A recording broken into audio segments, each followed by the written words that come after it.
La Ligue, comme vous l'avez vu, est une vieille dame, 100 ans d'existence, qui s'intéresse aux patients. C'est une association de patients atteints pour le cancer ou ayant été atteints pour le cancer. S'intéresse aussi aux aidants. Et elle a 4 missions. C'est le soutien à la recherche, hein, c'est le plus gros financeur privé de la recherche, le plaidoyer auprès des tutelles, ce qui est important pour défendre les causes, faire avancer la prise en charge, éliminer les toxiques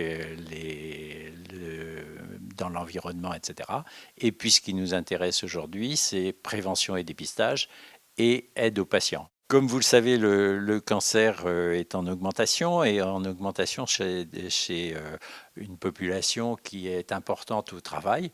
Et donc, beaucoup de personnes sont confrontées avec leur cancer à la problématique du maintien à l'emploi ou de retour à l'emploi, avec tous les handicaps que représente le cancer en lui-même, dans les bouleversements psychologiques et puis les séquelles éventuelles liées au traitement, que ce soit des troubles cognitifs, des bouleversements psychologiques, la présence de douleurs persistantes, etc.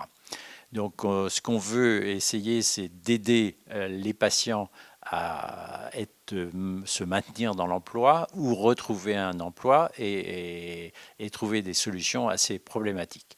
Alors avec 2 axes d'action, c'est le programme Ligue Entreprise, intervention auprès des entreprises pour les sensibiliser sur ces problématiques, donner des informations à toutes les équipes dirigeantes, aux managers, et voir aux employés qui sont confrontés à la présence d'un de leurs collègues ayant un cancer, donc pour leur donner des solutions pour pouvoir accueillir et adapter l'emploi de la personne concernée.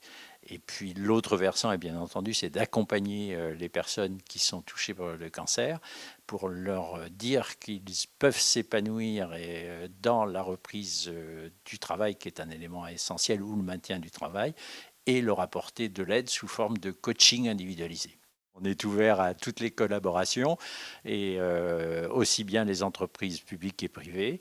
Et comme vous l'avez vu ce matin, ça passe effectivement par des réseaux et des collaborations, parce qu'on est plusieurs à intervenir sur ces thèmes. Et on va travailler avec, vous l'avez vu, la présentation du travail Interreg est réalisé ici par le Centre Oscar Lambret et l'AMEL sur des livrets d'accompagnement de patients, des livrets entreprises. Pour le cancer, chaque personne a sa problématique. Il y a des personnes qui vont reprendre un travail très rapidement et s'épanouir dans le travail, même s'ils ont des symptômes qui peuvent durer, hein, des troubles soit cognitifs ou des troubles liés au traitement du cancer qui peuvent durer longtemps, puisqu'on a des hormonothérapies pour le cancer du sein qui sont maintenant de 5 à 10 ans. Donc, si nécessaire, on peut les accompagner. Bien entendu, il y a des personnes qui ont beaucoup plus de problèmes, beaucoup plus de handicaps et qui ont besoin d'une aide plus prolongée. Alors ce sera sous la forme de coaching pour se réintégrer, mais aussi la mise à disposition de ce qu'on appelle nos soins de support, d'accompagnement, hein, qui peuvent être délivrés dès l'annonce du cancer, dès la prise en charge, mais au-delà, tant que besoin s'en fait sentir, sachant que la Ligue apporte ses services gratuitement aux patients.